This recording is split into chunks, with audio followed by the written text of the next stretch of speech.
Sir కొద్దిగా sir sir కొద్దిగా మొత్తం ఇంకా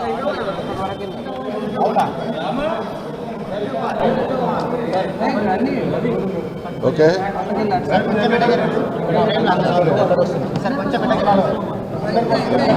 ఇంతసేపు ఏం చూసిన ఓకే సరిపోయిందా రండి సార్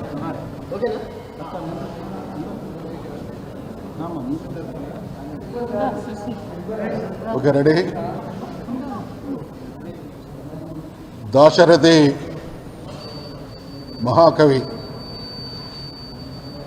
నాడు తెలంగాణ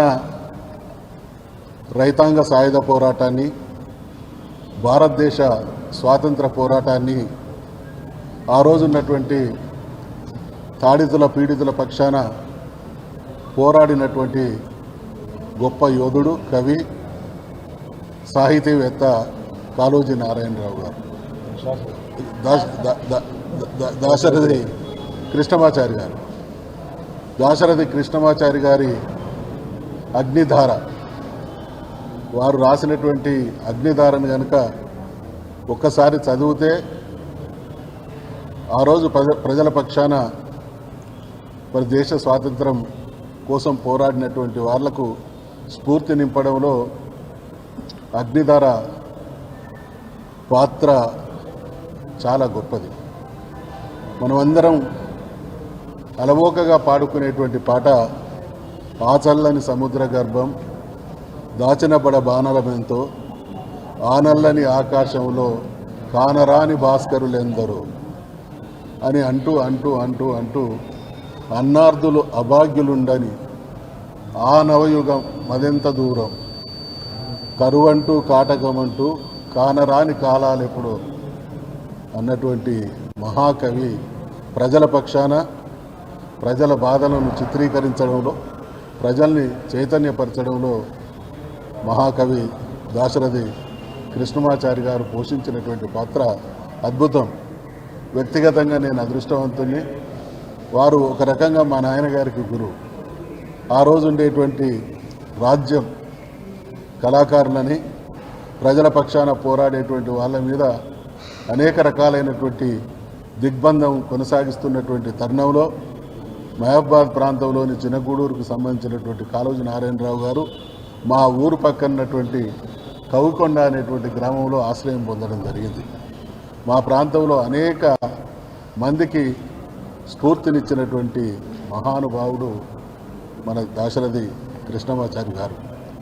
మనందరికీ కూడా తెలుసు, నిజామాబాద్ జైలు గోడల పైన బొగ్గుతో రాసినటువంటి రాతలు, రాచరిక వ్యవస్థను చీల్చి చెండాడినటువంటి మహాకవి మన దాశరథి కృష్ణమాచారి గారు.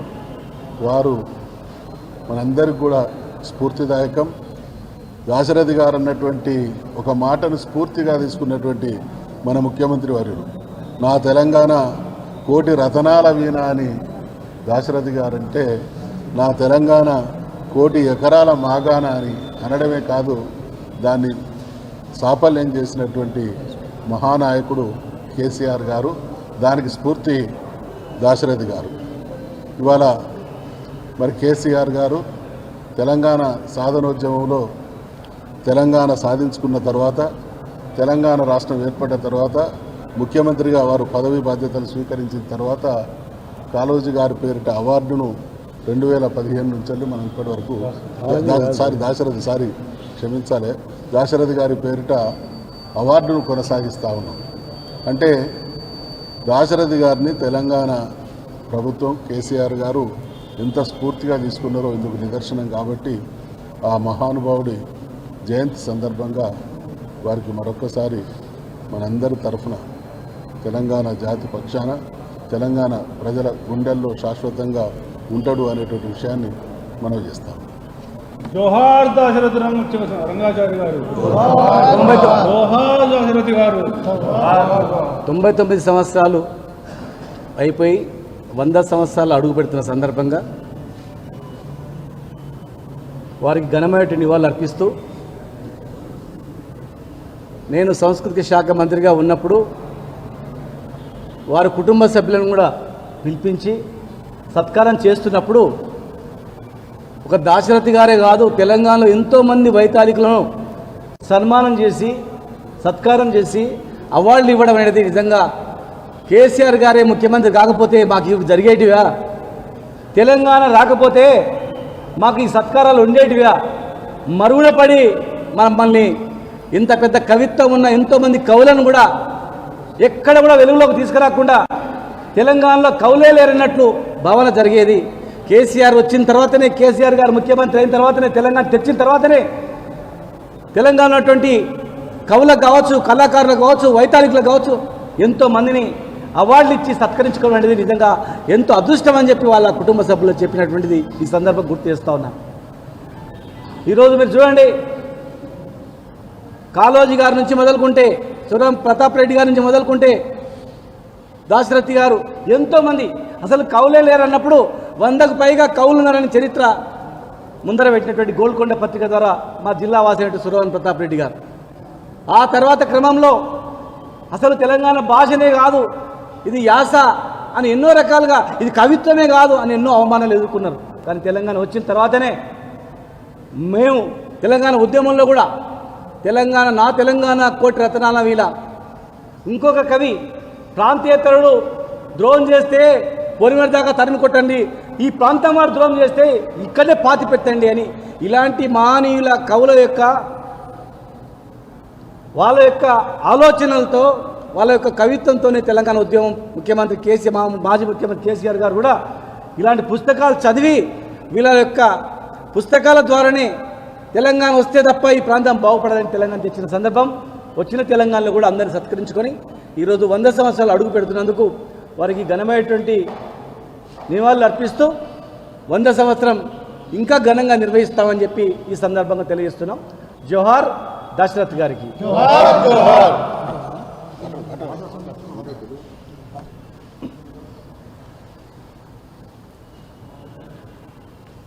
దాశరథి గారి 95 సంవత్సరాలు పూర్తి కావడం, వారి జయంతి సందర్భంగా కలుసుకొని నివాళులు అర్పించడం ఒక ఆచారమే అనుకుంటే పొరపాటు. నివాళులు అర్పించడానికి ఆ మహానుభావుడి స్ఫూర్తితో చైతన్యం తీసుకువచ్చిన ప్రాంతం తెలంగాణ. వెట్టి చాకిరి, రైతుదే తెలంగాణ, తెలంగాణయే రైతు, తెలంగాణమే రైతు అనే మాట నినాదంతో ముందుకొచ్చాడు.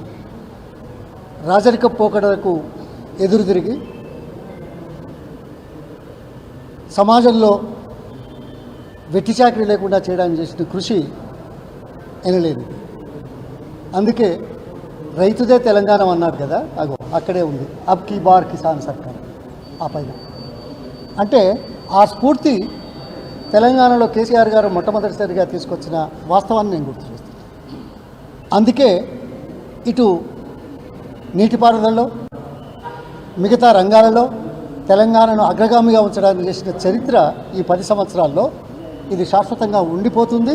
ఇది కొనసాగించడానికి చేసే ప్రక్రియలో మనందరం ఆ స్ఫూర్తితో ముందుకెళ్లాల్సిన అవసరం ఉన్నదనే మాట చాలా ఖచ్చితంగా చెప్పుకోవాల్సిన అవసరం. ఎందుకంటే అత్యంత వెనుకబడిన ప్రాంతంగా ఉండి అత్యంత వెనుకబడిన ప్రాంతం నుంచి వచ్చిన దాశరథి గారు ఆ స్ఫూర్తి, యాస, భాష, పాట ఈ మూడింటిని జనం హృదయాల్లో రగిలించి చైతన్యం తీసుకువచ్చి తెలంగాణ సాధనకు కారణభూతులైన సంగతి మర్చిపోలేదు. అందుకే ఈరోజు తెలంగాణ ప్రపంచంలో గర్వంగా గత 10 సంవత్సరాల్లో విశ్లేషకులు, మేధావులు మరొక్కసారి ఆలోచించమని కోరుతున్నారు. ప్రపంచంలో ఏ ప్రాంతంలో కూడా ఈ 10 సంవత్సరాల్లో తెలంగాణలో జరిగినంతగా ఎక్కడ జరగలేదనేది నిర్వివాద అంశం.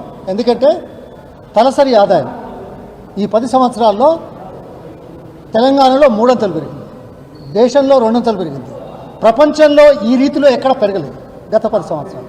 అంటే ఆ స్ఫూర్తి దాన్ని ఆసరాగా తీసుకొని ముందుకెళ్తున్నాం. అట్లాగే జీడిపిలో కూడా ప్రపంచంలో ఎక్కడ ఏ దేశంలో కూడా జీడిపి ఇంత 3 అంతలు పెరిగిన చరిత్ర ఎక్కడా లేదు. అంటే వెట్టి చాకరి నుంచి విముక్తి చేయడంతో పాటు సమాన అవకాశాలు కల్పించి అందరికీ జీవన ప్రమాణాలు మెరుగుపరచడానికి చేసే ప్రక్రియలో కేసీఆర్ గారు తెలంగాణ ఏర్పడిన తర్వాత ముఖ్యమంత్రిగా తన బాధ్యతలను ప్రపంచం గుర్తించే విధంగా చేసిన సంగతిని ఇక్కడ గుర్తు చేసుకోవాల్సిన అవసరం. ఏదో మాట్లాడతారు రాజకీయాల్లో, ఎన్నికల్లో ఆ 10 రోజులు ఏదో మాట్లాడతారు, కానీ తర్వాత వచ్చిన సంగతి విశ్లేషణకు, వివరణకు, డిబేట్లకు స్థానం ఉంటుందా ఈరోజు? లేదు. కానీ దేనికయ్యా రాజకీయాలు, దేనికయ్యా అధికారం?